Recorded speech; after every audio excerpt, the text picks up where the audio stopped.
وإيمان إلى يوم الدين وبعد. سورة البقرہ آیت 154.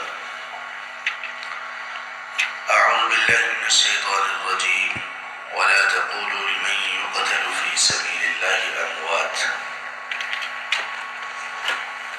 اور تم نہ کہو اس شخص کو جو اللہ کی راہ میں قتل کر دیا جائے مردہ. ایسے لوگوں کو مردہ مت کہو جو اللہ کی راہ میں قتل کر دیے جائیں. بل احیاء، بلکہ وہ زندہ ہیں، ولکن لا تشعرون، اور لیکن تم شعور نہیں رکھتے. اس سے پہلے کی آیت میں اللہ تعالیٰ نے صبر اور نماز کے ساتھ مدد طلب کرنے کا حکم دیا، اور اللہ نے یہ فرمایا کہ بلا شبہ اللہ تعالیٰ صبر کرنے والوں کے ساتھ ہے. اب اس آیت میں اللہ تعالیٰ نے صبر کی سب سے اعلیٰ مثال قائم کرنے والے لوگوں کے متعلق بتایا. صبر کرنے والے بہت سارے لوگ ہیں، ان کی بہت سی اقسام ہیں، لیکن جو شخص اپنی جان اور اپنے مال کو لے کر اللہ کی راہ میں نکل کھڑا ہوا، اللہ کے کلمے اور اللہ کی دین کی سربلندی کے لیے، اور مارکے میں چلا گیا. یہاں فی سبیل اللہ سے مراد میدان جہاد ہے، اور علی الاطلاق جب قرآن میں اور حدیث میں فی سبیل اللہ کا لفظ آتا ہے تو اس سے عموماً قتال فی سبیل اللہ مراد ہوتا ہے. ہاں چند جگہ ہیں وہاں پر وضاحت ہوتی ہے کہ جہاں پر فی سبیل اللہ سے مراد اللہ کی راہ میں اللہ کے لیے، اللہ کی خوشنودی کے لیے کچھ بھی کرنا آ جاتا ہے. ورنہ علی الاطلاق عموماً فی سبیل اللہ سے مراد اسلام کی اور شریعت کی قتال فی سبیل اللہ ہوتی ہے. اور یہاں پر بھی یہی ہے کہ وہ لوگ جو اللہ کی راہ میں قتل کر دیے جائیں، جہاد فی سبیل اللہ میں قتل کر دیے جائیں، یہ صبر کی سب سے اعلیٰ مثال ہے. اللہ کے رسول صلی اللہ علیہ وسلم نے ایک مرتبہ ذکر کیا، یہ صحیح بخاری میں حدیث ہے. آپ نے فرمایا کہ اللہ کو سب سے زیادہ پسندیدہ جو اعمال ہیں وہ ذوالحج کے ابتدائی 10 دنوں میں کیے جانے والے اعمال ہیں. کہا ما من ایام العمل الصالح احب الی اللہ، کوئی بھی سال کے دنوں میں سے کوئی دن ایسا نہیں ہے کہ اللہ تعالیٰ کو اس دن میں یا ان دنوں میں کیے جانے والے اعمال زیادہ محبوب ہوں ذوالحج کے 10 دنوں کی نسبت. صحابہ نے ایک سوال کیا، آپ اس سوال پر غور کیجیے. کہنے لگے ولل جہاد فی سبیل اللہ، اے اللہ کے رسول کیا جہاد فی سبیل اللہ بھی افضل نہیں ہے؟ یعنی ان دنوں 10 دنوں کے اعمال اس کا اور جہاد فی سبیل اللہ کا کمپیریزن کر رہے ہیں صحابہ رضی اللہ عنہ. اس سوال پر غور کرنے سے معلوم یہ ہوتا ہے کہ صحابہ رضی اللہ عنہ کے دل و دماغ میں سب سے افضل چیز ایک مومن کے لیے، سب سے افضل عمل وہ جہاد فی سبیل اللہ تھا، یعنی قتال فی سبیل اللہ. انہوں نے کسی اور چیز کا نام نہیں لیا، نماز کا نام نہیں لیا، انہوں نے روزے کا نام نہیں لیا.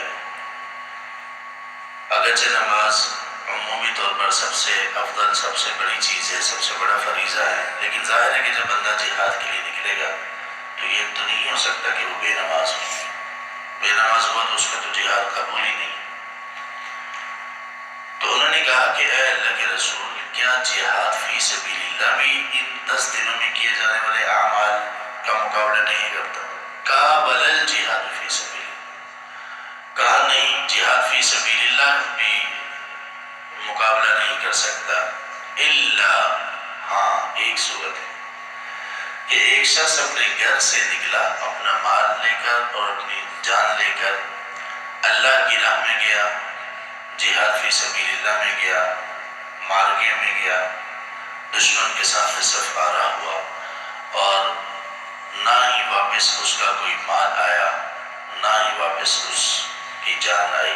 اس نے اللہ کی راہ میں اپنی جان کو بھی اور اپنے مال کو بھی قربان کر دیا. یہ شخص ذوالحج کے 10 دنوں میں، اس کے علاوہ باقی سال کے دنوں میں افضل ہی افضل ہے. اس کا مقابلہ کوئی نہیں، کوئی مقابلہ نہیں. یہ ایک ایسا باب ہے، اس باب کو ہم نے بند کر دیا. جہاد فی سبیل اللہ، قتال فی سبیل اللہ. اگر آپ کتاب و سنت کو اٹھا کر دیکھیں تو جس قدر فضائل و مناقب، جس قدر درجات کی بلندی آپ کو جہاد فی سبیل اللہ میں نظر آئے گی، آپ حیران ہوں گے کہ کوئی عمل اس کا مقابلہ کرنے والا نہیں. جیسا کہ ابھی ایک حدیث میں نے آپ کے سامنے رکھی، سب سے پسندیدہ اعمال، سب سے افضل اعمال، سب سے بہترین اعمال کا ذکر جیسے ہی ہوتا، صحابہ رضی اللہ عنہ کا ذہن، دل و دماغ فوراً جہاد فی سبیل اللہ، قتال فی سبیل اللہ کی طرف چلا جاتا. نبی صلی اللہ علیہ وسلم نے فرمایا جنت میں 100 درجے ہیں جو اللہ تعالیٰ نے مجاہدین فی سبیل اللہ کے لیے تیار کر رکھے ہیں، اور ہر 2 درجوں کے درمیان فاصلہ اتنا ہی ہے جتنا آسمان و زمین کا ہے. یہ درجات صرف مجاہدین کے لیے تیار کر رکھے. آپ صلی اللہ علیہ وسلم نے ارشاد فرمایا، اب یہ احادیث سنیے اور دیکھیں کہ کس طرح سے امت نے اس فریضے کو چھوڑ دیا، اس چیز کو چھوڑ دیا. آپ صلی اللہ علیہ وسلم نے فرمایا مجھے یہ بات پسند ہے کہ میں اللہ کی راہ میں نکلوں، جہاد کے میدان میں نکلوں، جہاد کروں اور قتل کر دیا جاؤں. ثم احیا، پھر مجھے زندہ کیا جائے. ثم اقتل، پھر مجھے قتل کر دیا جائے.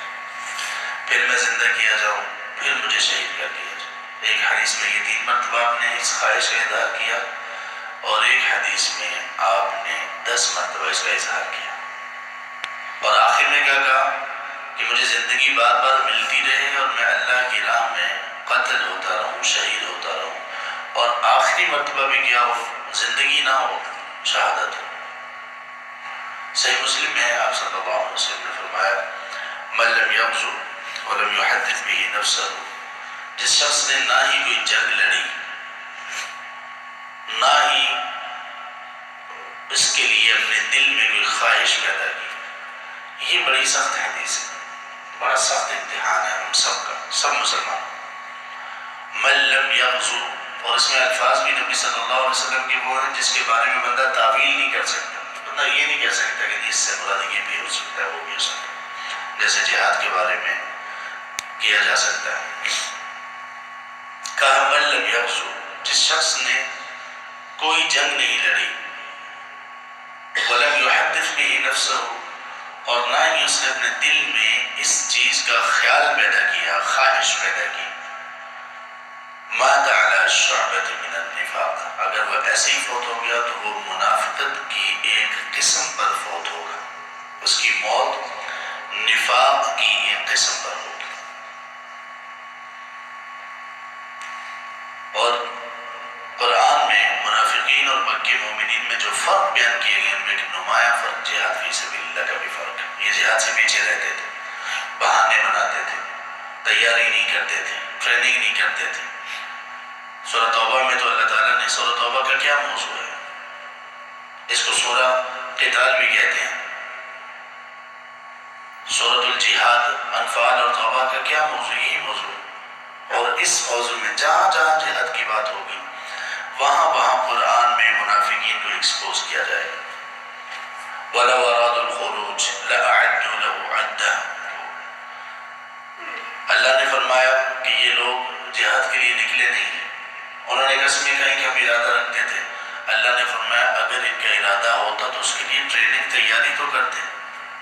وَلَكِنْ كَرِهَ اللَّهُ بِعَثَهُمْ، لیکن اللہ نے ان کا نکلنا خود ہی ناپسند کیا کہ یہ اس قابل نہیں ہے کہ اتنے بڑے عمل کے لیے نکل سکے.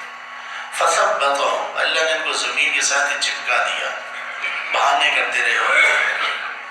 ایک آیت میں اللہ نے فرمایا ان کو کہا جاتا ہے نکلو تو وہ کہتے ہیں انما کہ ہمارے جو گھر ہیں وہ خالی ہیں، پیچھے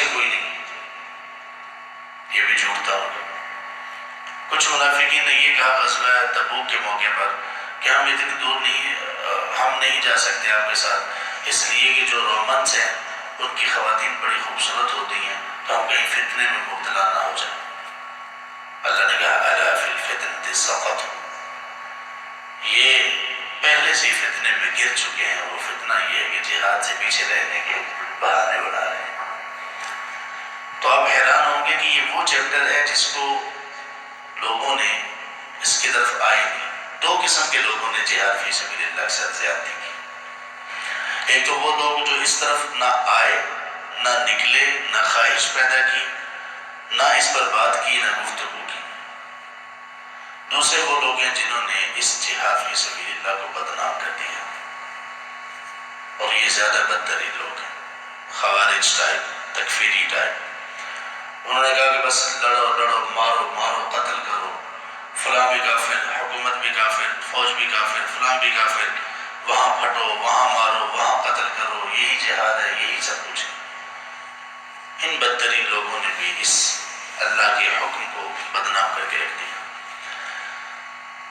اور اس کا یہ کس نے کروایا، یہ کس نے کیا، پروپیگنڈا کس کا تھا؟ ہمارے دشمنوں کا، بڑے امن کے ٹھیکیداروں کا، جنہوں نے جب چاہا اپنے مفاد کے لیے اس جنگ کو مقدس جنگ کا نام دے دیا، اور جب ان کے مفاد کے خلاف جانے لگی تو اس کو دہشت گردی قرار دے دیا۔ ایک بات ہمیں یاد رکھنی چاہیے، ہمیں جہاد فی سبیل اللہ کو اسلام کے ایک حکم کے طور پر نہ صرف یہ کہ تسلیم کرنا چاہیے، بلکہ دنیا کے سامنے اون کرنا چاہیے، ہاں ہم وہ لوگ ہیں جو جہاد فی سبیل اللہ کو ماننے والے ہیں۔ اس سے شرمندہ نہیں ہونا چاہیے۔ اور یہ بھی ایک بات یاد رکھنی چاہیے کہ جہاد فی سبیل اللہ یہ اللہ کا حکم رحمت ہے، یہ حکم رحمت ہے۔ اگر یہ حکم نہ ہوتا، قرآن میں بھی اللہ نے ایک کئی جگہ پر کہا کہ پھر کیا ہوتا، پھر بہت بدترین حالت ہوتی تمام لوگوں کی۔ اگر اللہ نے اس تلوار کے ذریعے اسلام کی حفاظت، اسلام کی سرحدوں کی حفاظت نہ کی ہوتی تو پھر آج اسلام اور مسلمانوں کے یہ حالات نہ ہوتے، غلامی ہوتی، قتل و غارت گری ہوتی، بہت کچھ ہوتا۔ جیسے ہر جگہ پر، ہر ملک میں، ہر سینسیٹیو چیز کو بچانے کے لیے سیکیورٹی گارڈز ہوتے ہیں، آرمی ہوتی ہے، پولیس ہوتی ہے، سزائیں مقرر ہوتی ہیں، سختیاں ہوتی ہیں۔ اسلام میں اسلام کی حفاظت کے لیے جو نظام ہے، جو سیکیورٹی ہے، اس کا نام جہاد فی سبیل اللہ ہے۔ ایک اور بات، کسی بھی عبادت کی اتنی تفصیلات قرآن میں بیان نہیں کی گئی جتنی قتال اور جہاد فی سبیل اللہ کی تفصیلات اس میں بیان کی گئی۔ فَاضْرِبُوا فَوْقَ الْأَعْنَاقِ، ضرب کہاں لگانی ہے، کہاں مارنا ہے، کیسے مارنا ہے، دشمن کا گھیراؤ کیسے کرنا ہے، تم کتنے لوگ ہو تو کتنے لوگوں پر تمہیں غالب آنا چاہیے، اگر تم نے قیدی بنانے ہیں تو کب بنانے ہیں، فدیہ لینا ہے تو کب لینا ہے، یہ ساری تفصیلات قرآن میں موجود ہیں۔ کیا کوئی بندہ یہ کہے گا نہیں میں جہاد فی سبیل اللہ کو نہیں مانتا؟ نہیں، ڈنکے کی چوٹ پر کہنا چاہیے، ثابت اس کو کرنا چاہیے کہ اگر کسی ملک میں آرمی رکھنا یہ ٹھیک ہے تو ہم جہاد فی سبیل اللہ کا نام کیوں نہیں دے سکتے؟ ہاں البتہ اس کو کرنے کے لیے ان شرائط کا خیال رکھا جائے جو شرائط اسلام نے مقرر کر رکھی ہیں۔ ایسے ہی نہیں کہ ہر بندہ کھڑا ہو کر وہ جہاد کا اعلان کر دے اور پھر اس کے نام پر وہ فساد پھیلانا شروع کر دے۔ تو اللہ تبارک و تعالیٰ نے اس آیت میں دیکھیے جو لوگ اس راہ میں نکلنے والے ہیں، اور نکلنے کے بعد آخری چیز کیا ہے انسان کے پاس، زندگی ہے، وہ بھی جب اللہ کی راہ میں قربان کر دیتے ہیں تو اللہ کہتے ہیں پروٹوکول میں، اعزاز میں کہ ایسے لوگوں کو مردہ مت کرو، حالانکہ فوت ہو چکے ہیں، ان کی جائیداد تقسیم ہوگی پیچھے، ان کی اگر بیوی کو چھوڑا ہے تو آگے نکاح کر سکتی ہے، اس کے باوجود کہا کہ ان کو مردہ نہ کرو، بل احیاء، بلکہ یہ زندہ ہیں۔ اللہ اکبر، یا ربی، اگر یہ زندہ ہیں تو پھر ان کی وراثت تقسیم ہوتی ہے، ان کی بیوی پیچھے نکاح آگے کر لیتی ہے، کر سکتی ہے، تو کیسے زندہ ہے؟ کہا وَلَكِنْ لَا تَشْعُرُونَ، تمہیں شعور نہیں ہے، تم جان نہیں سکتے، تمہارے عقل میں یہ کیپیسٹی نہیں ہے کہ وہ اس چیز کو جانے کہ وہ زندگی کیسی ہے۔ ہاں تھوڑی تھوڑی جھلک نبی صلی اللہ علیہ وسلم نے ضرور بتائی، فرمایا کہ اللہ تعالیٰ ان شعراء کی روحوں کو سبز رنگ کے پرندوں کے جسم میں داخل کر دیتے ہیں، اور اللہ کے عرش کے نیچے قندیلیں لگی ہوئی ہیں روشنی کی، اس میں یہ پرندے پڑاؤ کرتے ہیں اور دن بھر جنت میں چلے جاتے ہیں، وہاں پہ کھاتے پیتے چلتے ہیں اور پھر واپس آتے قندیلوں میں بسیرا کرتے ہیں۔ اور وہ چاہتے ہیں کہ ہم بعد میں ہمارے دوسرے جو مسلمان بھائی ہیں ان کو بھی بتا سکیں کہ اللہ نے ہمیں کتنی تکریم دی اور کتنی عزت سے نوازا، تو اس طرح سے کبھی پیچھے نہ ہٹیں۔ اسلام کے عروج و زوال کی اگر آپ داستان دیکھیں، اس کا گراف بنائیں، تو آپ کو نبی صلی اللہ علیہ وسلم کے زمانے میں اسلام یوں بلند ہوتا نظر آئے گا، یوں چلتا چلتا چلتا بالکل سیدھا ڈائریکٹ اوپر، یہ عروج ہے اسلام۔ پھر اس کے بعد جب زوال آیا، چلتے چلتے چلتے نیچے نیچے نیچے نیچے، اس عروج و زوال میں جہاد بنیادی رول تھا۔ جب تک مسلمانوں نے نبی صلی اللہ علیہ وسلم کے طریقے کے مطابق اس کو پکڑے رکھا، عروج تھا۔ اس امت کی شروع کا عروج یہ تھا، اب اس امت کا جہاں بھی اختتام ہوگا، جہاں قیامت کے قریب، تب کیا ہوگا؟ پھر عروج ملے گا۔ کیسے ملے گا؟ اسی جہاد فی سبیل اللہ سے۔ امام مہدی کا جو ظہور ہوگا، عیسیٰ علیہ السلام کا جو نزول ہوگا، کس لیے، کس سینیریو میں، کن حالات میں ہوگا؟ قتال فی سبیل اللہ میں ہوگا۔ امام مہدی بھی جنگیں کر رہے ہوں گے، دنیا پوری کی پوری مسلمان اور اس کے مقابلے میں دوسرے لوگ، دو ہی قسم کے لوگ ہوں گے، یا مسلمان یا کافر۔ جو مسلمان ہوں گے وہ مجاہدین ہوں گے، جہاد کر رہے ہوں گے، تیسری کوئی قسم نہیں ہوگی۔ امام مہدی کا اس میں ظہور ہوگا، اور اسی کے دوران، جنگوں کے دوران ہی عیسیٰ علیہ السلام کا نزول ہوگا، اور وہ دجال کے خلاف جہاد کریں گے جو کہ پہلے سے ظاہر ہو چکا ہوگا، اور امام مہدی اور مسلمان ان کے خلاف، اس کے خلاف جہاد کر رہے ہوں گے، اور عیسیٰ علیہ السلام اس جہاد میں شرکت کریں گے اور دجال کو قتل کر دیں گے۔ اور اس کے بعد پھر اس زمین پر وہ عدل قائم ہوگا کہ کمال ہو جائے گی۔